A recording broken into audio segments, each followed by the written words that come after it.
अस्सलाम वालेकुम। Faisalabad programme news night के साथ मैं हूं आपका मेज़बान मोहम्मद बिलाल डोगर। फैसलाबाद के बासियों के लिए बदलता हुआ मौसम इस वक्त कदरे तकलीफ़ का बायस है। हीट वेव चल रही है और हीट वेव के साथ ही हीट वेव कैंप भी लग चुके हैं। माहिरीन अपने बहुत मुफीद मशवरे जो हैं वो भी दे रहे हैं, लेकिन बहुत बड़ी तादाद में अस्पतालों के अंदर हैज़ा, डायरिया और इनके मरीज़ों की तादाद बढ़ रही है। लोग खुली चीज़ों का इस्तेमाल जो है बढ़ा रहे हैं अपने आप को बेसिकली हाइड्रेट करने के लिए, लेकिन डिहाइड्रेशन की तरफ बढ़े। अस्पतालों का रुख हो रहा है देसी टोटके बहुत सारे नुकसानदेह अमल की तरफ बढ़ा रहे हैं। तो इस बढ़ती हुई गर्मी के मौजबात क्या हैं, क्या मौजब क्या क्या चीज़ें बन रही हैं, कौन कौन सी चीज़ों का इस्तेमाल किया जाना चाहिए कि अपने आप को हाइड्रेट रखा जाए, डिहाइड्रेशन से बचने के लिए क्या करना चाहिए, एहतियात इलाज से बेहतर है, माहिरीन क्या कहते हैं। सबसे पहले हीट कैंप्स के हवाले से अपने नुमाइंदे चौधरी अब्दुर्रहमान की तरफ बढ़ेंगे, फिर माहिरीन जो बच्चों के हैं, ख़वातीन के ख़ास तौर पर, क्योंकि हमारे बुज़ुर्ग शहरी और जो प्रेग्नेंट ख़वातीन हैं उनके लिए अद्वियात के लिए माहिर मेडिसिन जो हैं वो क्या कहते हैं,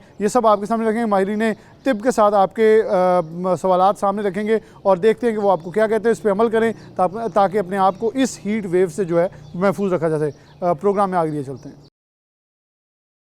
प्रोग्राम में सबसे पहले चौधरी अब्दुर्रहमान हमारे साथ मौजूद हैं, इन्हीं से बात का आगाज़ करते हैं। म्यूनसिपल कॉर्पोरेशन फैसलाबाद की जानिब से वासा और दीगर महकमों के साथ मिलकर शहर भर के अंदर जो heat wave camp, heat stroke camp लगाए गए हैं, जिससे मुमकिन तौर पर ये मरीम नवाज़ के अहकाम के मुताबिक कि हीट की बढ़ती हुई वेव जो है उसके तहत लोगों को पानी और दीगर इमदादी सहूलियात जो है मुहैया की जा रही हैं। तो ऐसा मौजूद इनसे बात करते हैं। अब्दुर्रहमान साहब, बताइएगा कि इस वक्त फैसलाबाद में कितने कैंप्स हैं और इसके अंदर कौन कौन सी सहूलियात हैं, और आप क्या देखते हैं इस वक्त ये मौसमियाती तब्दीलियाँ, क्योंकि आप ज़राअत को भी देखते हैं, ये मौसमियाती तब्दीलियाँ किस हद तक इफेक्ट क्रिएट करती हैं हमारे मौसम के ऊपर, हमारी तबीयत के ऊपर, हमारी ज़राअत के ऊपर। Thank you Bilal. देखिए, यहाँ पर डिस्ट्रिक्ट काउंसिल में एक कैंप लगाया गया है, क्योंकि आपको पता है कि यहाँ पर रोज़ाना कितनी पब्लिक आती है, कचहरियाँ हैं, इसके अलावा पुलिस के तमाम दफातर है, तो बहुत बड़ी तादाद में साइलिन आते हैं।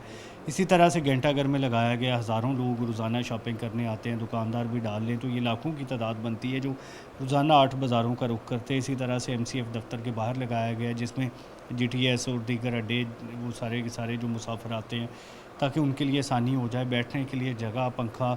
अच्छा, इसमें ये जो हीट वेव होती है कि जिसमें अचानक बंदे को सन स्ट्रोक लगता है, क्योंकि दोपहर को आपने देखा होगा कि पिछले 2-3 दिन में जो टका के गर्मी पड़ी है, तो बंदे को वो जो कहते हैं पंजाबी में कि बौंदल जाता है ना, उसको समझ नहीं आती क्या करना है, हवास बाख्ता हो जाता है। एग्जैक्टली। तो फिर वहाँ पर उसको पानी भी दिया जाता है, हवा भी होती है, पानी भी डाला जाता है, ताकि उसको जो इब्तदाई स्ट्रोक है उससे बचाया जाए। इसमें अब्दुर्रहमान, क्योंकि ये लोग जो आप बता रहे हैं इनको ट्रेनिंग भी है, हमारे जैसा शख्स जब एकदम रोड के ऊपर किसी को गिरता देखता है, वो अपना टोटका लगाता है, वो उनके लिए ज़्यादा ख़तरनाक भी हो सकता है। लेकिन क्योंकि ये ट्रेंड लोग हैं, यहाँ 1122 की टीम भी मौजूद हैं, तो ये लोगों को बेशतर बार जो है वो महफूज बना लेते हैं कि वो किसी बड़े ख़तरे से बच सकते हैं। जी बिल्कुल, यहाँ पर ट्रेंड अमला महकमा सेहत का मौजूद है, इसके अलावा दीगर मौजूद होते हैं और एक कॉल पे अवेलेबिलिटी होती है सभी को। और जो दूसरी आप बात करते हैं, तो इसमें बिलाल देखिए, ये भी नहीं आइडिया होता ना, ये तो ट्रेंड लोग हैं, पता है कई लोगों को मिर्गी का दौरा पड़ा और वो बेचारा गिर गया, तो उसके लिए कोई और तरीका होता है। तो ऐसे फिर वो देखना ये होता है कि कोई भी बंदा कैसे गिरा, क्या वजह बनी, कहीं उसको हार्ट अटैक तो नहीं आया, गर्मी की वजह से आया। और जो आपने गर्मी के हवाले से पूछा, तो देखिए यहाँ पर मौसमियाती तब्दीलियाँ नो डाउट बहुत बड़ा किरदार अदा कर रही हैं। इस्लामाबाद की वीडियोज़ आपने देखी होंगी कि जालाबारी, इतनी ज़्यादा जालाबारी के गाड़ियों के शीशे टूट गए, इमारतों के। एग्जैक्टली। तो ये मतलब लोग कह रहे हैं कि वो उनके सामने वो जालाबारी हो रही है और वो इतने मजबूर हैं कि अपनी गाड़ी नहीं हटा सकते, कहीं सर पे ला के सर ना फट जाए। तो ये सारा कुछ मौसमियाती तब्दीलियों का शाखसाना ही है। इसमें पाकिस्तान मौसमियाती तब्दीलियों से मुतासरा ममालिक में टॉप 10 पे है, और जो लोग या जो ममालिक इन तब्दीलियों की वजह बन रहे हैं, पाकिस्तान उसमें शामिल है। टॉप 10 में भी नहीं, बल्कि लास्ट 10 में आता है। तो ये बाकी दुनिया को भी चाहिए कि इनकी इमदाद बल्कि करें। PM शहबाज शरीफ बहुत इस पर चीखो पुकार कर चुके हैं आलमी दुनिया में, हमारा कसूर कम है, हम मुतासर ज़्यादा हो रहे हैं और हमें अमदाद करने की बजाय हमें अकेला छोड़ा हुआ है। और ये हमारी जो एग्रीकल्चर मुतासर हो रही है। आप देखें कि यहाँ पर गंदम की फसल चल रही है, तो साथ में बारिशें आ जाती हैं, जैसे इस्लामाबाद जालाबारी आई है, पंजाब में बारिशें या आंधी चलना शुरू हो जाती है, तो वो गंदम की फसल के लिए अच्छी खासी डैमेजिंग सूरत हाल होती है। फिर अभी यहाँ पर तिल की फसल काश्त होनी है, साथ में मानसून बारिशें शुरू हो जानी है, तो तिल को ख़ास पानी नहीं चाहिए, कपास को ख़ास पानी नहीं चाहिए, तो मानसून की बारिशें होती हैं, तो वो बीज डैमेज हो जाते हैं, सुंडी लग जाती है, एग्रीकल्चर काफ़ी हद तक डैमेजिंग होती है। फिर फैसलाबाद में एवरेज जो बारिश है वो 250 मिलीमीटर एनुअल होती है, तो उसका बेशतर हिस्सा इवन दो कि 200 मिलीमीटर तक बारिश सिर्फ मानसून में और हो वो जाती है। 100-150 तो एक बार ही हो जाती है एक स्पेल में। हाँ, तो वो जो मानसून का 15-20 रोज़ा या महीने का स्पेल है, उसी में 90% बारिशें हो जाती हैं। बाकी कोई सर्दियों में एक आध जड़ी लग गई। और इस बार तो आप देखें, अक्टूबर, नवंबर, दिसंबर, जनवरी, फरवरी, मार्च के 6 महीनों में पंजाब भर में 40% कम बारिशें हुई हैं। फैसलाबाद में तो बिल्कुल ही नहीं एक बारिश से दो हुई। 102 और वो हैं। बड़ी मामूली, देखिए बारिश जो ज़राई साइंसदान एग्रीकल्चर वाले वो कहते हैं कि हम बारिश उसे कहते हैं जो कम से कम 25 मिलीमीटर हो, कि जो ज़मीन तक जाए। क्योंकि जो मामूली बारिश होती है 5-10 मिलीमीटर की, वो जब बरसती है तो जो ऊपर जैसे कमाद है तो वो ऊपर तक रह जाती है, कोई भी चारा जाता है, कोई भी अच्छा फसल है। अब्दुलरहमान, इसमें एक चीज़ ऐड करें, क्या इसमें ये भी वजह है कि पानी का सेचुरेशन लेवल नीचे जाने की वजह से 42 टेम्परेचर भी हमें पिछले 3 दिनों में ऐसे लगा जैसे 52 है, वगरना यही 48-49 पे जाके फील्ड लाइक 52 हो तो हमें इतनी गर्मी महसूस होती है। क्या ये हकीकत है कि सड़कों के अंदर ज़मीन की भी दर्जा हरारत इतना ज़्यादा बढ़ा हुआ है, नमी का तनासुब इतना कम हो गया है कि 42 भी हमें 52 के तकाबले की बराबर लगा है? बिलाल, बिल्कुल आपकी बात बिल्कुल दुरुस्त है, ऐसे ही है। और फिर देखें इसको हम काउंटर करने के लिए क्या कर रहे हैं, एसी लगा रहे हैं। और ये एसी है जिनकी हीट है। देखें फैसलाबाद क्योंकि सनती ज़िला है, फैसलाबाद में इंडस्ट्री है, कारोबार हैं सारे। आप किसी भी बिल्डिंग में देखें तो दर्जनों की तादाद में एसी लगे हुए हैं, घरों में एसी लगे हुए हैं। और लोग इन्हीं एसी क्यों लगाते हैं कि गर्मी से बचाओ, और यही एसी कम से कम 2 से 3 सेंटीग्रेड बढ़ा रहे हैं। जो आपने फील लाइक की बात की, तो दिन में ज़्यादा इसी वजह से होता है कि सारे आउटर्स जो एसी के वो सारे के सारे हीट ही दे रहे होते हैं। तो इसमें शहर में आप देख लें, 8 बाज़ारों में आप रोज़ाना जाते हैं, कोई दरख्त आपको नज़र नहीं आएगा। सत्याना रोड पे या इसके अलावा जो कोहिनूर मार्केट्स हैं, मेन शाहराहों पे आपको अच्छा ये अगर यही दुकान वाले अपने बाहर गमले रख लें, कोई दरख्त रख लें गमलों में जो बड़े बड़े होते हैं, या कोई दरख्त लगा दें पार्किंग स्टैंड्स में एक एक आधा, तो गाड़ी भी उनके नीचे आ जाएगी, वो भी हीट से बच जाएगी, इंसान उनके नीचे खड़े हो जाएंगे। तो जैसे ये हीट वेव कैंप लगाए हैं, तो ये मैं डिप्टी कमिश्नर से ये रिक्वेस्ट भी करता हूँ कि इन 8 बाज़ारों में, हर बाज़ार में एक या प्लान भी उन्होंने बनाया था कि दरमियान में ग्रीन बेल्ट्स बनानी, तो वो बना दी जाए अब। एग्जैक्टली और वहाँ पर कोई दरख्त लगा दें, कोई बेचारा बाइक खड़ी कर ले, कोई बेचारा साइल खड़ा हो जाए, जो इंतज़ार कर रहे होते हैं वो उधर खड़े हो जाएं। महकमों में लगने चाहिए, ये बड़े ज़रूरी हैं। दरख्त लगाने की कंपेन होनी चाहिए, यही काउंटर कर सकते हैं। हर साल ये कंपेन शुरू होती है लेकिन हमें अमली नतीजा जो है वो सिफर नज़र आता है। ये दोबारा से कंपेन होनी चाहिए बिलाशुबा। जब नॉन पार्किंग जोन बना दिए तो वहाँ एक पूरे पैकेजेस बनाए जा सकते हैं जिसमें दरख्त और पौधे ऐसे सायादार लगाए जाएँ जिससे लोग अपने आप को महफूज बना सकें। तो इससे बिलाशुबा फैसलाबाद का जो टेम्परेचर है उसमें हम बतरीज कमी देख सकते हैं। जैसे हम ज़रूरी यूनिवर्सिटी फैसलाबाद की हदूद में जाएँ या बाग जना रोड पर जाएँ तो हमें वहाँ मौसम बदला हुआ नज़र आता है, 2 से 3 टेम्परेचर। यही हकीकत है जिसके ऊपर हमें अमल करने की ज़रूरत है ताकि मौसम बदल सके। माहिरीन की तरफ बढ़ेंगे, एक ब्रेक लेते हैं, दोबारा हाजिर होते हैं। वेलकम बैक नाज़रीन, दोबारा से प्रोग्राम के अंदर खुशामदीद कहते हैं। डॉक्टर अरशद फारूक साहब हमारे साथ मौजूद हैं, चाइल्ड स्पेशलिस्ट हैं, बच्चों के माहिर डॉक्टर हैं। तो हमें इनसे कुछ वक्त लिया है, बहुत शुक्रिया डॉक्टर साहब वक्त देने के लिए। डॉक्टर साहब, इस वक्त हीट स्ट्रोक बढ़ा है, हीट वेव आ रही है और एकदम टेम्परेचर राइज़ करता है और एकदम जो है टेम्परेचर बिलो बेल्ट चले जाता है। क्या आप समझते हैं ये मौसमियाती तब्दीलियाँ, जैसे इस्लामाबाद में ज़ालाबारी, यहाँ हीट वेव और फिर एकदम मौसम बदलता है, अगले हफ्ते में फिर चेंज होगा, स्कूल चल रहे हैं इस वक्त, बल्कि न्यू एडमिशन है तो बच्चे बड़े एनर्जेटिक हैं न्यू क्लासेस में जाने के लिए, खेल भी रहे हैं, नए दोस्त भी बना रहे हैं, एडमिशन सेशन भी चल रहा है। तो ये कितना ज़रूरी है इस वक्त हमें इस हीट वेव से बचने का और कैसे बचाव मुमकिन है? मौसम के साथ इंसानी सेहत का बहुत गहरा ताल्लुक़ होता है और बच्चों में ये ताल्लुक़ मुख्तलिफ़ अवामल की वजह से और भी ज़्यादा नुकसानदेह साबित हो सकता है। जहाँ मौसम गर्मा की आमद के साथ साथ बच्चों को एक तो स्कूल से छुट्टियां हो जाती हैं और दूसरा वो गर्मी की वजह से बहुत से मसाइल से दो चार हो सकते हैं, जिसमें सरे फहरिस्त उल्टी, असहाल और आज की जो मौसम की गैर यकीनी शिद्दत है उसकी वजह से हीट स्ट्रोक जैसे मामलात भी दरपेश आ सकते हैं। तो इसमें जैसा कि हर बीमारी के सद्देबाब के लिए हम कहते हैं कि परहेज़ इलाज से बेहतर है, तो इसलिए हीट वेव से बचने के लिए भी यही असूल जो है वो कार फरमा है। तो इसमें कोशिश ये करनी चाहिए कि बच्चों को मौसम की शिद्दत में जब धूप में तमाज़त बहुत ज़्यादा है तो बाहर ना निकलने दिया जाए।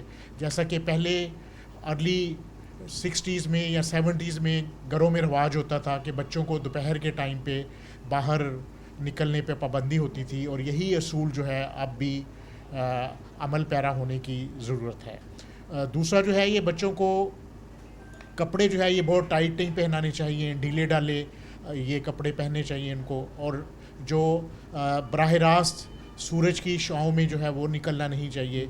और अगर आपको कुछ ऐसी हीट स्ट्रोक की अलामात महसूस होती हैं कि जैसे गर्दन में अकड़ाव, जिल्द का जो है अकड़ जाना, या कोई जिल्द पे दाने वगैरह निकल आना, और उसमें सांस का मसला आपको हो सकता है, तो आपने बच्चे को साए में लटाना है, उसका जो कपड़े हैं वो ढीले करने हैं, और उसकी जो हीट जिस्म से ख़ारिज करने के अवामल है, जैसे पंखा लगाना या एसी लगाना या हवादार कमरे में या हवादार जगह पे रखना जो है वो ज़रूरी होता है। मौसम गर्मा में जहाँ ये मसाइल जन्म लेते हैं, लेकिन ये सबसे अच्छी बात है कि इनको रोका जा सकता है अगर हम हिफ्ज़ मातकद्दम के तौर पर एहतियाती तदाबीर को ख़ुद भी अपनाएं और अपने बच्चों को भी इस पे अमल करने की तरगीब जो है वो दें। डॉक्टर साहब, आपने बड़ा तफसीलन इसको ज़रा एलेबोरेट कर दिया। अच्छा, नौमौलूद बच्चे क्योंकि बर्थ भी चल रही है बच्चों की, क्योंकि वो एक प्रोसेस है, तो उनके लिए क्या तलकीन होगी माओं के लिए जो इस वक्त बिल्कुल फ़्रेश बर्थ के ऊपर बच्चे हैं, उनके फ़ूड के हवाले से कौन सी एहतियाती तदाबीर इख्तियार की जाए? क्योंकि जैसे ही सरमा मौसम होता है उधर भी एहतियाती तदाबीर होती हैं, इधर भी, तो हम नाज़रीन के लिए, क्योंकि बहुत सारे घरों में हर एक में एसी मौजूद नहीं है, हर एक में कूलर पंखे मौजूद नहीं है, बहुत सारा हमारा मतवसत तबका ऐसा है, उनके लिए भी ये प्रोग्राम बड़ा फ़ायदेमंद हो सकता है। नौमौलूद बच्चों के लिए भी ये मौसम जो है, मौसम गर्मा, ये मसाइल का बायस बन सकता है। तो इसमें बच्चे में जो पैदा होते हैं बच्चे नौमौलूद जो हैं 1 या 2 दिन में, उनमें सबसे ज़्यादा जो ख़तरा होता है वो उनके ठंडा होने का और हीट लॉस करने का होता है। क्योंकि गर्मियों में जब बच्चे पैदा होते हैं तो अमूमन जिस कमरे में उनको रखा जाता है या एसी चल रहा होता है या पंखा चल रहा होता है, और बच्चे अपना जो टेम्परेचर है वो मेंटेन नहीं कर पाते, उनमें स्वेटिंग के मेकनिज़म नहीं होते, उनमें हीट लॉस जो है वो ज़्यादा हो जाता है और वो ठंडा होने के चांसेस उनके ज़्यादा हैं। इब्तदाई 3 दिन में बच्चे को एक तो है वो कवर करके रखना चाहिए, और जो पंखा है या एसी है वो बिल्कुल नहीं चलना चाहिए, क्योंकि बच्चों में जो ठंडा होने से जो मसाइल पैदा होते हैं, दर्जा हरारत कम होने की वजह से होते हैं, वो उससे कहीं ज़्यादा हैं जो दर्जा हरारत ज़्यादा होने की वजह से होते हैं। अब इसमें 2 एक्सट्रीम्स हैं। एक तो बच्चों को जो ही वो पैदा होते हैं तो उनको पंखे में या एसी में रख के सर्द मौसम में हम उसको रख देते हैं, और उससे उनके हाइपोथर्मिया या जिस्म में हीट की कमी के इम्कानात हो जाते हैं। और दूसरी तरफ जो दूसरी एक्सट्रीम है कि हम बच्चों को इस मौसम में बहुत ज़्यादा कवर भी कर देते हैं कि वो जहाँ वो नुकसानदेह है तो बच्चों को बहुत ज़्यादा कवर करना ये भी उतना ही नुकसानदेह है। और अक्सर हमने देखा है कि हमारे आउटडोर्स में या क्लिनिक पे बच्चे जो है वो बुखार के साथ या बुखार की अलामात या शिकायत के साथ जो है वो आते हैं, लेकिन जब उसको बगौर और बतदरीज देखा जाता है तो उनमें जो कपड़े जो है वो उसकी ज़रूरत से बहुत ज़्यादा होते हैं। तो ये दोनों चीज़ों में आपने बैलेंस करना है। पैदा होने वाले बच्चों को आपने बहुत ज़्यादा ठंड में जो है वो एक्सपोज नहीं करना, और उसके बाद उनको जो कपड़े भी हैं वो ज़रूरत से ज़्यादा नहीं पहनाने। बहुत शुक्रिया। डॉक्टर अशरफ फारूक साहब हमारे साथ मौजूद थे। तफसीलन हमें बता रहे थे कि बच्चों के लिए ख़ास तौर पर जो हमारे ग्रोन बेबीज़ भी हैं लेकिन जो नौमौलूद भी हैं उनके लिए कौन सी एहतियाती तदाबीर, और एक जुमला इन्होंने जो बोला मैं प्रोग्राम में बारहा रिपीट कर रहा हूँ, एहतियात इलाज से बेहतर है। अगर माहिरीन ख़ुद कह रहे हैं कि एहतियात इलाज से बेहतर है, मेरे ख्याल में हमें इस पर ख़ुद अमल कर लेना चाहिए, क्योंकि फिर आना भी हमने डॉक्टर के पास है और डॉक्टर आपको पहले कह रहा है कि एहतियात करें और देसी टोटकों से बचें, बल्कि अपने माहिरीन से जो हम आपको मशवरे भी इसलिए प्रोग्राम के ज़रिए दिलवा रहे हैं ताकि आप अपने देसी टोटके इस्तेमाल करें, घर पे रहें और इन चीज़ों का ख़ास ख्याल रखें ताकि आपके बच्चों को ज़रूरत ही पेश ना आए कि आप उनको हॉस्पिटलाइज़ करें या आपके लिए वो किसी मुश्किल या परेशानी का बायस बने। एक ब्रेक लेंगे, दोबारा हाजिर होते हैं। प्रोग्राम में दोबारा से आपको खुशामदीद कहते हैं। नाज़रीन, हमारे साथ डॉक्टर मोहम्मद अहमद मौजूद हैं, मेडिसिन से रिलेटेड हैं, क्योंकि जब हमने बहुत सारी अमूमन हम मेडिकल स्टोर्स पे जाके अद्वियात की ख़रीदारी शुरू कर देते हैं कि हमें थोड़ी सी कुछ भी नौजिया फील हो रहा है, कुछ हम अपने टोटकों के ऊपर चले जाते हैं, तो डॉक्टर साहब से कुछ गुफ्तगू करते हैं। डॉक्टर साहब बहुत शुक्रिया वक्त देने के लिए। अच्छा, आप मेडिसिन से रिलेटेड, तो मैं कुछ क्वेश्चन के हवाले से करूँगा कि इस वक्त बहुत बड़ी तादाद में हीट वेव के ज़रिए और मौसमियाती तब्दीलियों से बीमारियाँ मौजूद बन रही हैं। अभी हमारी फसलों की कटाई शुरू होगी तो उसकी वजह से भी फ़िज़ा में कुछ आंधी और तूफ़ान शुरू हो जाएंगे, उसकी वजह से भी किसी को डस्ट एलर्जी हो रही है, तो उसकी भी बड़ी तादाद जो है वो अस्पतालों का रुख करेगी। तो आप क्या समझते हैं कि जो हमारे देसी टोटके हैं, क्या मरीज़ों को और देखने वालों को रिकमेंड करेंगे कि वो क्या चीज़ का इस्तेमाल करें और माहिर के पास कब पहुंचना है, कौन सी उसकी एहतियाती तदाबीर, और ख़ासतौर पे सबसे पहले इंडिकेशंस क्या हैं कि आप इन फ़लाँ बीमारियों का जो है वो शिकार हो रहे हैं? जिस तरह अब मौसम चेंज हो रहा है ना, हमारे पास दो चीज़ें बहुत अहम हैं। एक तो गर्मी बढ़ रही है, उसके साथ हीट स्ट्रोक जो है ये हमारे पास पेशेंट बहुत ज़्यादा आ जाते हैं। इसमें सबसे पहले ये होगा कि पेशेंट जो है वो पसीना, उसको बहुत ज़्यादा स्वेटिंग आएगी, उसके बाद उसकी स्किन ड्राई हो जाएगी, उसका हार्ट रेट ज़्यादा हो जाएगा, पेशेंट ड्राउजी होना शुरू हो जाएगा, उसको पता नहीं चलेगा क्या हो रहा है। तो ऐसी सूरत में पेशेंट को आपने जो है उसी टाइम जो है ना, आपने एक्स्ट्रा कपड़े उसके रिमूव कर देने हैं, ठंडा पानी जो है उसके मुंह पे, हाथों पे, पाँव पे लगाना है, पानी उसको पिलाना भी है। उसको फ़ौरन से, अगर नहीं बेहतर होता तो फ़ौरन से आपने उसको हॉस्पिटल लेके आना है। ये हीट स्ट्रोक में बहुत ज़रूरी है कि उसको हॉस्पिटल लेके जाएँ, उसको आईवी जो है ना, ड्रिप्स लगाई जाएँ ताकि उसका बॉडी टेम्परेचर नीचे लेके आया जाए। ये एक चीज़ है। दूसरी, आपने बात की गंदम की कटाई, तो ऐसे मौसम में ऐसे लोग जिन्हें डस्ट एलर्जी है या जिन्हें एस्थमेटिक हैं, जो ऑलरेडी एस्थमा का पेशेंट्स हैं, उन लोगों के लिए ये है कि मास्क लगा के रखें। ठीक है, जैसे ही मौसम अब ये कटाई शुरू होनी है तो बहुत ज़्यादा पेशेंट हमारे पास प्रेजेंट करते हैं चेस्ट के साथ, चेस्ट के सिम्टम आ रहे होते हैं उन्हें।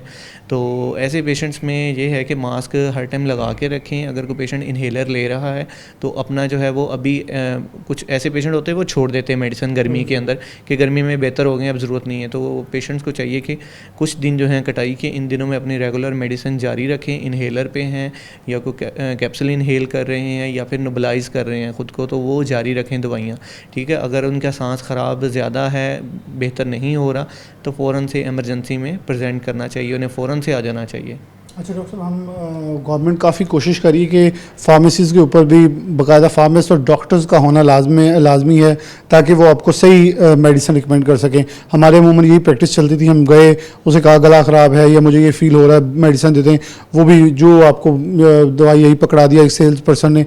गवर्नमेंट इस पर काफ़ी तवज्जो करी है। आप क्या समझते हैं कि ऐसे लोगों को क्या मशवरा देंगे जो अपने टोटके और ख़ास तौर पे अपनी कुछ याद 2-3 मेडिसिन के, डॉक्टर ने पिछली बार मुझे बुखार होने पे ये मेडिसिन दी थी तो इस बार भी यही चला लेते हैं, खुद ही से जो आजमाए हुए फार्मूले वो लगाना शुरू कर देते हैं? नहीं, ऐसी सूरत में ना पेशेंट की कंडीशन बहुत मैटर करती है कि अगर किसी को हल्का फुल्का सर दर्द है या कोई नज़ला वगैरह है, तो ऐसी सूरत में तो आप फार्मासिस्ट से दवाई जो है वो पैनाडोल की गोली या एलर्जी की गोली को ले सकते हैं, इसकी इतना मसला नहीं। लेकिन अगर किसी को बुखार है तो बुखार को लाइट नहीं लेना चाहिए। बुखार की हज़ारों वजह है। ठीक है, बुखार एक सिंपल नहीं होता, सिर्फ फ्लू के साथ नहीं हो जाता। बुखार की कई सीरियस वजह है। दिमाग में इन्फेक्शन हो सकता है, उसके गले में इन्फेक्शन हो सकता है, पेट में हो सकता है, चेस्ट में हो सकता है, यूरिन में हो सकता है, किसी भी हिस्से में कोई भी इन्फेक्शन जो है ना वो हो सकता है उस टाइम पे। तो ऐसी सूरत में बेहतर तो यही है कि उसको जो है कंसल्ट करना चाहिए मेडिकल स्पेशलिस्ट से। ठीक है, और दूसरा आपने पूछा है कि मेडिसिन कौन कौन सी जो घरेलू टोटके हैं। हीट स्ट्रोक में घरेलू टोटके बिल्कुल यूज़ करने चाहिए। आप पानी ज़्यादा पिएँ, नीमघोल का इस्तेमाल ज़्यादा करें, और बाहर जब निकलना है तो कपड़ा जो है अच्छी तरह गर्दन और सर पे आपके लिपटा हो। पसीना जो है वो आपको ज़्यादा नहीं आना चाहिए। अगर ज़्यादा पसीना आ रहा है तो ज़्यादा पानी पिएँ उसके साथ। जैसे ही आपका पानी जिस समय कम होगा तो ये सारे सिम्टम ही स्ट्रोक के आने शुरू हो जाएंगे। ऐसी सूरत में सबसे बेहतर यही कि फ़ौरन हॉस्पिटल जाना चाहिए, बजाय कि उस टाइम पे टोटके नहीं करने चाहिए। ये टोटके पहले आप कर सकते हैं, लेकिन एक दफ़ा आपको मसला हो गया तो हॉस्पिटल ही जाना चाहिए। अच्छा, ये आपने ओवरऑल बता दिया, और ख़ास तौर पे जो हमारे एजेंट हैं, बुज़ुर्ग लोग और प्रेग्नेंट ख़वातीन, उनके लिए आपकी क्या एडवाइस होगी मेडिसिन के बारे में? वो ऑलरेडी कोई ना कोई मेडिसिन, कोई हार्ट का मरीज़ है, कोई शुगर का है, ख़वातीन प्रेगनेंट है तो वो भी कोई ना कोई मेडिकेशन कर रही होती हैं, तो उनके लिए क्या है अगर वो इस सूरत हाल में शिकार होती हैं? उनके लिए सबसे बेहतर तो यही है कि इससे बचा जाए। इसका जो टाइम है आपका सबसे ज़्यादा हीट जो है वो 12 से 3 बजे के अंदर जो है, ये टाइम में बाहर बेशक ना निकलें। अगर मजबूरी है जाना भी है तो अच्छे से कवर करके जाएं, ठीक है। डायरेक्ट आपको सनलाइट नहीं पड़नी चाहिए और पानी अच्छे से पिया हो आपने, बोतल पानी के साथ लेके जाएं और धूप से बचना है, ठीक है। छाँव में खड़े हों, धूप में ना खड़े हों। ट्रैवल करना है तो बाइक की बजाय जो है वो गाड़ी पे या रिक्शे पे चले जाएं, वो ज़्यादा बेहतर है, जिसमें आपको डायरेक्ट सनलाइट ना पड़े। और अगर बाइक पे भी बहुत मजबूरी में जाएं तो कवर करके जाएं अच्छे से। बहुत शुक्रिया, डॉक्टर मोहम्मद अहमद मौजूद थे। हमें बहुत सारी अहम चीज़ें हमारे नाज़रीन को इन्होंने शेयर की कि ख़ास तौर पर बुज़ुर्ग लोग, और ये टाइम ड्यूरेशन जो हमें तयन करके बताया 12 से 3 के दरमियान कोशिश करें कि आप डायरेक्ट सनलाइट से अवॉइड करें और अपने आप को सायादार जगहों के ऊपर महफूज बनाएं। अगर आपको ट्रैवलिंग करनी भी है, कोई ज़रूरी काम भी है, तो उसका वक्त जो है वो तयन हम बदल सकते हैं, क्योंकि हम डायरेक्ट सनलाइट का उस वक्त का दौरानिया अगर तयन करेंगे जब सूरज बिल्कुल 12 बजे के बाद 12 से 3 बजे सवा नेज़े के ऊपर होता है, तो वो हमें ज़्यादा नुकसान पहुँचा सकता है एज़ कम्पेयर टू जब उसकी इंटेंसिटी जो है वो कम हो सकती है। तो इसलिए बहुत ज़रूरी है बदलते हुए मौसम के साथ माहिरीन की बातों के ऊपर गौर किया जाए, ना कि आप अपने तौर पर आजमाए हुए कुछ रिश्तेदार, किसी हमसाए, किसी दोस्त की बातों के ऊपर अमल दरामद किया जाए, बल्कि अपने माहिर या माहिरीन की जो अहम तदाबीरें जैसे प्रोग्राम के ज़रिए हम आपके साथ शेयर करें तो उनके ऊपर अमल दरामद जो है वो लाजमी किया जाए। एक ब्रेक लेते हैं, दोबारा हाजिर होते हैं। नाज़रीन, दोबारा से प्रोग्राम के अंदर खुशामदीद कहते हैं। हम बात करें हीट स्ट्रोक के ऊपर। जो सबसे ख़ास इसमें फिर गुफ्तगू ये है कि खाना क्या है, कैसे खाना है और कौन सी चीज़ का वक्त दौरानिया, क्योंकि उमूमन हम 3 वक्त का जो खाना कहते हैं, कुछ लोग 2 वक्त का खाते हैं, लेकिन इनटेक जो है वो बहुत ख़ास अहमियत की हामिल होती है कि हमने किस वक्त क्या खाना है। ओवरलोड नहीं करना अपने आप को, क्या किस वक्त और कैसे तनावल करना है, ये सब हमारे साथ डाइटिशियन मौजूद हैं, मारूफ डॉक्टर हफ्सा। इनसे गुफ्तगू का आगाज़ करते हैं। डॉक्टर साहब बहुत शुक्रिया वक्त देने के लिए। अच्छा, थोड़ा सा ये बता दें कि इस वक्त हीट स्ट्रोक, क्योंकि पाकिस्तान के अंदर ये बड़ा ज़रा अनफॉर्चुनेट है, बल्कि पूरी दुनिया के अंदर मौसमियाती तब्दीलियाँ जो हैं बहुत ज़्यादा रिएक्शन कर रही हैं। एक दिन टेम्परेचर राइज़ करता है 42, दूसरे दिन 35, फिर अगले दिन 44 हो जाता है। ये जो अप एंड डाउन है ये लोगों को तयन नहीं करने दे रहा। अब देखें, एकदम हीट स्ट्रोक आती है तो हमारा स्टमक दिल नहीं कर रहा खाने को, लेकिन अगले दिन ही मौसम बदलता है, फिर कुछ हम खा लेते हैं। और बहुत सारा ऐसा फ्रूट जो कि बाज़ार में आ चुका है, उससे जब बहुत सारी चीज़ें, एकदम गर्मी हीट वेव बढ़ेगी तो हम जिस मर्ज़ी रेडी से जो मर्ज़ी जूस पकड़ के पी लिया। इस पर ज़रा बताइए क्या खाना है, किस वक्त खाना है, और इस गर्मी की हीट वेव के अंदर क्या दायरा कार इख्तियार किया जाए? अच्छा, बहुत शुक्रिया। अच्छा, सबसे पहले तो आपने देखा है कि जो जो मौसम आता है ना, अल्लाह ताला ने हमारे लिए चीज़ें भी वही बना के रखी हुई हैं। जैसे अभी जैसे थोड़ा सा समर आया है, मार्च अप्रैल शुरू होता है तो हमारे लिए स्ट्रॉबेरीज़ आ जाती हैं। उसके बाद जो है वो खरबूजा जैसे कि मेलन आ जाता है। ये सारे वो फ्रूट्स हैं जो बहुत ज़्यादा बॉडी को हाइड्रेट करते हैं। और उसके बाद अब जैसे मौसम आ गया है, तरबूज आ गया है, तो अल्लाह ताला ने जो मौसम बनाए हैं उसके अकॉर्डिंग जो है वो हमारे लिए फ़ूड भी वही वाले बनाए हुए हैं।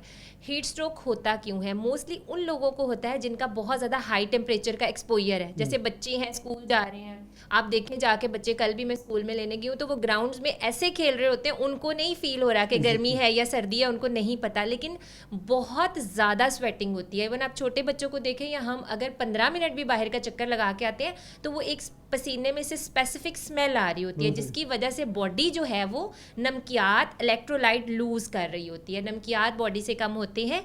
और या फिर उन लोगों को हो रहा है हीट स्ट्रोक जिनकी फ़िज़िकल एक्टिविटी ज़्यादा है, हीट में निकले हैं, फिजिकल एक्टिविटी ज़्यादा। थर्ड मसला क्यों हो रहा है? हाइड्रेशन एक तो कम हो रही है, बॉडी में पानी की कमी हो रही है, उसके साथ जैसे मैंने अभी बताया कि नमकियात, इलेक्ट्रोलाइट्स जो हैं वो बॉडी में कम हो रहे हैं, जिसकी वजह से एकदम से टेम्परेचर बहुत ज़्यादा बच्चों को हाई हो रहा है, बहुत ज़्यादा फीवर हो रहा है, और उसके साथ जो है वो बॉडी बहुत थकावट महसूस करती है। अक्सर तो बच्चे जो हैं वो स्कूल्स में अनकॉन्शियस हो रहे हैं या बड़े हैं, उनको जो है वो बहुत ज़्यादा चक्कर आ रहे हैं। तो इसमें सबसे पहली मैनेजमेंट आपने जो करनी है वो ये करनी है कि बॉडी को हाइड्रेट रखना है। जैसे आपने भी बहुत अच्छी बात की कि रेडियो वाली के जो ड्रिंक्स हैं, तो ये मैं भी थोड़ा सा कहूँगी कि अवॉइड करें। जो सोडाज वाली ड्रिंक्स मिलती हैं ना, जो नींबू पानी के नाम पे बहुत सारी बीच में जो सोडा बॉटल्स डाल के बेचती हैं, उससे बॉडी में बिल्कुल भी हाइड्रेशन नहीं होती। उससे जो है वो बॉडी में डिहाइड्रेशन मुझे तो लगता हो सकती है। वो जितना ज़्यादा वो गंदे किस्म के नमक डाल डाल के देते हैं, या वो वाली कुछ ऐसी स्पेसिफिक ड्रिंक्स हैं जिनका डायूरेटिक इफेक्ट होता है, वो आप पीते हैं फ़ौरन से आपको इतनी ज़्यादा यूरिनेशन होती है, क्योंकि उसमें इतनी हाई शुगर्स होती हैं, तो उससे आपको डिहाइड्रेशन हो सकती है। पीना है तो सिंपल नमकीन लेमन पानी जो है वो बहुत अच्छा ऑप्शन है, वो पिएं। सेकंड, जैसे मैंने फ्रूट्स की बात की है, अपनी डाइट में शामिल करें। तरबूज जो है वो आजकल बहुत ज़्यादा अवेलेबल है, उसमें अल्लाह मियाँ की तरफ से बहुत ज़्यादा हाइड्रेशन है, पानी बहुत ज़्यादा मिकदार में पाया जाता है। और उस पर अगर डॉक्टर साहब आपने तरबूज की बात की तो बहुत सारे माहिरीन यहाँ कूद पड़ते हैं हमारे सोशल मीडिया के ऊपर। तरबूज को इंजेक्ट किया जा रहा है, खरबूजा मीठा बेचा जा रहा है, स्ट्रॉबेरी को रंग फेरा जा रहा है। अब ये इतनी सारी चीज़ें हैं कि लोग तो जब का शिकार हैं कि हम कहाँ जाएं। ये बहुत ज़्यादा बहस हो जाएगी, या इसमें बहुत सारी कंट्रोवर्सीज़ हैं। देखिए, हमारे पास जब अवेलेबल ही एक ऑप्शन है वही है, तो फ्रूट तो हमने नहीं ना छोड़ना। क्यों बड़े बड़े रेस्टोरेंट्स में जाके नहीं कहते कि ये गंदा खाना है जो खाते हैं, या पिज़्ज़े खाते हैं डिफरेंट किस्म के। अब तो कुछ रेस्टोरेंट हैं वो 2-2 हज़ार का बर्गर बेच रहे हैं, और उसके अंदर जिस किस्म की फ़ैट यूज़ हो रही है, अगर हम उस पर बात करें, वो तो डायरेक्ट कैंसर कॉजिंग है। उन पे बात क्यों नहीं की जाती? ये बेचारे गरीब लोगों की रेडियों के तरबूजों पे ही क्यों बात की जाती है? और ये अल्लाह ताला की बनाई हुई चीज़ है, क्योंकि आजकल साइंस बहुत ज़्यादा एडवांस हो गई है, तो चीज़ों को जो है वो मज़ीद एक्सपोजर की वजह से बेहतर बनाने की कोशिश की जा रही है, और उससे हमें नुकसान भी पहुँचता है। लेकिन जैसे स्ट्रॉबेरीज़ हैं, अगर आप लेके आए हैं, उसको आप आधा घंटा जो है वो डिप करके रखें, या एप्पल साइडर वाले पानी में डिप करके रखें, उसके बाद वॉश कर लें, तो वो आपके लिए ठीक है। इसी तरह तरबूज है, खाएं ज़रूर, कोशिश करें कि इसको छोड़ें ना, अल्लाह ताला का बनाया हुआ फ्रूट है। और मेलन जो वो बहुत ज़्यादा मीठे वाले हैं या बहुत छोटे छोटे हैं, तो मुझे लगता है उनमें केमिकल एक्सपोजर ज़्यादा, जो बहुत ज़्यादा मीठे हैं, जो नॉर्मल आ रहे हैं, तो वो आप नहीं अवॉइड करें, उनको खाएं। उनको खाएं। अच्छा, अब थोड़ा सा हम प्रेग्नेंट ख़वातीन की तरफ जाएंगे, क्योंकि डेफिनेटली हमारे माशरे के अंदर ये एक बड़ा लेवल है। फिर फीडिंग मदर्स हैं, और फिर ख़वातीन का एक एक्सपोजर है बहुत बड़ी तादाद में, जो पोस्ट बर्थ के बाद सेशन चल रहा होता है। तो इनको आप क्या रिकमेंड करेंगे कि इस वक्त ये मौसम उनके लिए कैसा है? क्योंकि अमूमन हमारे ये होता है कि अंदर रूम में AC चल रहा है, रूम से निकली किचन में गई, वहाँ से फिर दोबारा वापस आई। ये जो ठंडा गर्म का एक हमारे सियाने भी कहते हैं ठंडा गर्म मत करें, इसमें कितनी हकीकत और कैसे इससे अपने आप को एक टेम्परेचर मेंटेन किया जाए? डेफिनेटली इसमें हकीकत है। अगर आप किचन से आए हैं तो आप डायरेक्ट आके जो है वो AC में ना बैठ जाएं, थोड़ी देर फ़ैन के नीचे जो है वो अपना पसीना ड्राई करें, उसके बाद जो है वो आहिस्ता आहिस्ता टेम्परेचर चेंज करें। बहुत सारे जगहों पे आप देखा होगा, आपको कोई किसी किस्म की इन्फेक्शन नहीं होती प्रेगनेंसी में, और आपको रात को लेटे लेटे जो है वो बुखार हो जाता है। वो इसी वजह से होता है, जब बॉडी का बार बार एक्सपोजर होता है बिल्कुल ऑल्टर टेम्परेचर के साथ, कि एकदम आप जो है वो 16 वाले टेम्परेचर वाले रूम में बैठे हैं, और उसके बाद एकदम से आप किचन में जो है वो 43 टेम्परेचर पे चले गए हैं, तो ये डेफिनेटली इफेक्ट करता है। दूसरा, प्रेगनेंसी में जो है वो अगेन मैं बोलूँगी कि हाइड्रेशन का मैक्सिमम ख्याल रखना है। इट्स मतलब कि फिजियोलॉजिकल चेंजेस होते हैं बॉडी में, कोई पैथोलॉजिकल चेंजेस तो है नहीं, प्रेगनेंसी कोई बीमारी तो नहीं है, बॉडी में थोड़े से फिजिकल चेंजेस हैं। उसमें भी प्रेग्नेंट लेडीज़ अपनी जो है वो हाइड्रेशन का ख्याल रखें, कोशिश करें कि फल और सब्जियों का इस्तेमाल ज़्यादा से ज़्यादा करें।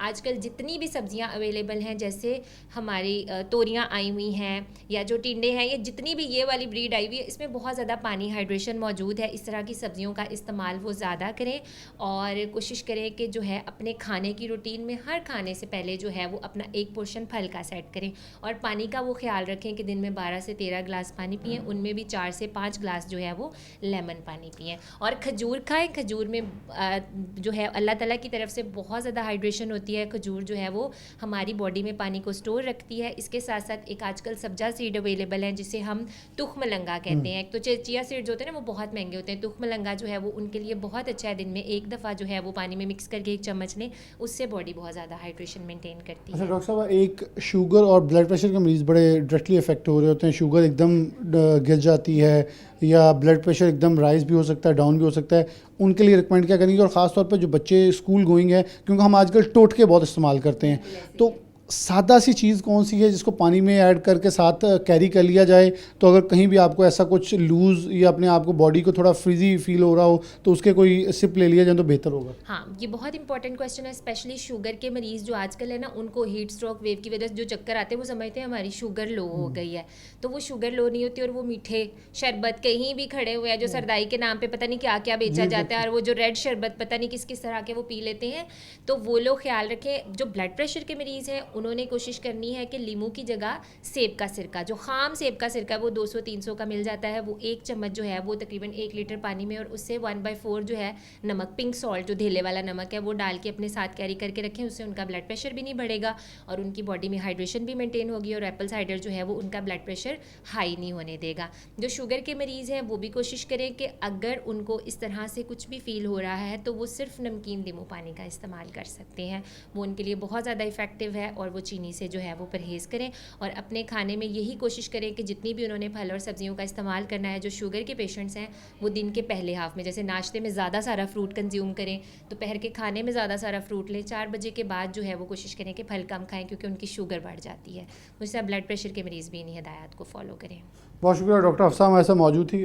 तफसीली गुफ्तगू कर रहे थे। इस वक्त मौसम की बदलती हुई तब्दीलियाँ, तेवर जो है मौसम के, वो हमें किस हद तक मुतासर कर रहे हैं, उनसे बचाव के लिए हमने कौन सी एहतियाती तदाबीर इख्तियार करनी है, उन एहतियाती तदाबीर के साथ साथ विजिलेंट रहने के हवाले से हमने क्या क्या करना है, वो सब आपके सामने रखा। मकसद होता है प्रोग्राम का कि करंट अफेयर्स के अंदर जो भी बदलते मौसम, बदलते त्यौहार, बदलती चीज़ें हैं, उसके हवाले से आपको अपडेट रखा जाए ताकि हमारे नाज़रीन महफूज रहें। क्योंकि अमूमन हम अनकॉन्शियस होकर बहुत सारी चीज़ें नहीं कर रहे होते और हम समझ रहे होते हैं हम बहुत ताकतवर हैं, हम इसे बेयर कर लेंगे, लेकिन अदरवाइज़ हमें जो इफ़ेक्ट्स आते हैं फिर हम कुछ सहमे फिरते हैं। इसलिए बेहतर है कि एहतियात इलाज से बेहतर है। इसी के साथ मैं आज के प्रोग्राम से इजाज़त चाहूँगा। अल्लाह हाफ़िज़।